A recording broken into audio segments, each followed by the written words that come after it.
অলিম্পিক্সের ক্রিকেটে ইতিহাস প্রত্যাবর্তনের আসরে দলগুলোর যোগ্যতা অর্জনের প্রক্রিয়া চূড়ান্ত করেছে আন্তর্জাতিক ক্রিকেট কাউন্সিল আইসিসি ও আন্তর্জাতিক অলিম্পিক কমিটি আইওসি। এর মধ্যে আছে প্রথমবার অনুষ্ঠিত আইসিসি অলিম্পিক কোয়ালিফায়ার। লস অ্যাঞ্জেলসে 2028 আসর দিয়ে ক্রিকেট ফিরছে অলিম্পিক্সে। বিশ্ব ক্রীড়ার সবচেয়ে বড় আয়োজনের ক্রিকেট থাকছে 128 বছর পর লস অ্যাঞ্জেলসে টি-20 সংস্করণে হবে খেলা।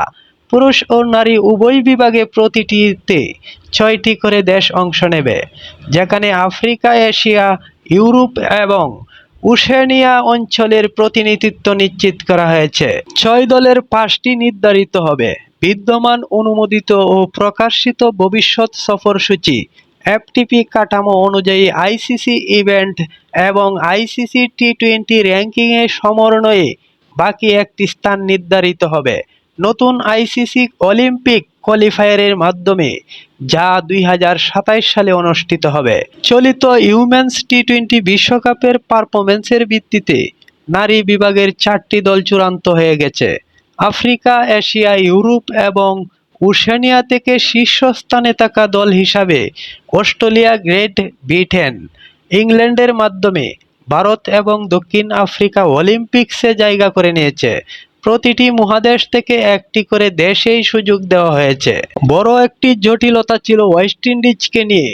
ক্যারিবীয় দেশগুলি সব খেলার মতো অলিম্পিক্সেও আলাদাভাবে অংশ নেয়। শুধু ক্রিকেটেই তারা একসঙ্গে ওয়েস্ট ইন্ডিজ নামে খেলে থাকে। তবে ওয়েস্ট ইন্ডিজ আইসিসির অংশ নয় বলে অলিম্পিক্স ক্রিকেটে খেলতে পারবে না। তবে তাদের পুরুষ ও নারী দল যদি 31 ডিসেম্বরের মধ্যে যোগ্যতা অর্জন করতে না পারা 8টি সর্বোচ্চ র্যাঙ্কিংধারী দলের মধ্যে থাকে, তাহলে একটি বিশেষ ক্যারিবীয় কোয়ালিফায়ারের মাধ্যমে আইসিসি ঠিক করবে কোন ক্যারিবীয় দেশটি অলিম্পিক্সে এই অঞ্চলে প্রতিনিধিত্ব করবে। আমেরিকা মহাদেশ থেকে আয়োজক হিসাবে পুরুষ ও নারী উভয় ইভেন্টে জায়গা করে নেওয়ার যোগ্যতা হবে যুক্তরাষ্ট্র। তবে তাদের ক্ষেত্রে সূত্র হলো 30 জুন 2026 থেকে 31 ডিসেম্বর 2026 পর্যন্ত নির্ধারিত যোগ্যতা অর্জনের সময়কালে তাদের সংশ্লিষ্ট আইসিসি টি-20 র্যাঙ্কিংয়ে শীর্ষ 15 এর মধ্যে থাকতে হবে।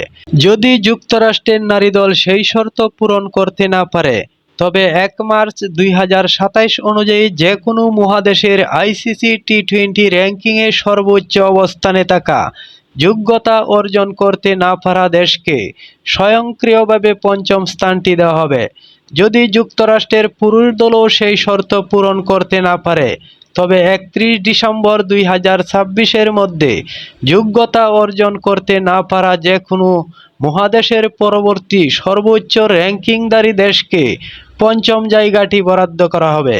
পুরুষদের ইভেন্টে বাকি স্থানগুলো আইসিসি টি-20 র্যাঙ্কিংয়ের মাধ্যমে নির্ধারিত হবে, যেখানে 31 ডিসেম্বর 2026 অনুযায়ী আফ্রিকা, এশিয়া, ইউরোপ এবং ওশেনিয়া থেকে সর্বোচ্চ র্যাঙ্কিংধারী দলগুলো সরাসরি সুযোগ পাবে।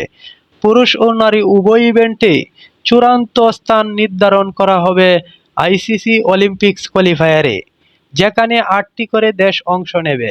এই টুর্নামেন্টের তারিখ এবং আয়োজক দেশ সাম্প্রতিক তথ্য যথাসময়ে জানানো হবে বলে জানিয়েছে আইসিসি। প্রতিটি আইসিসি অলিম্পিক্স কোয়ালিফায়ারের বাকি 7টি দল হবে সংশ্লিষ্ট আইসিসি টি-20 র্যাঙ্কিংয়ে পরবর্তী সর্বোচ্চ র্যাঙ্কিংধারী দল। তবে এর মধ্যে সেই দলগুলো অন্তর্ভুক্ত হবে না যারা আগেই সরাসরি যোগ্যতা অর্জন করেছে।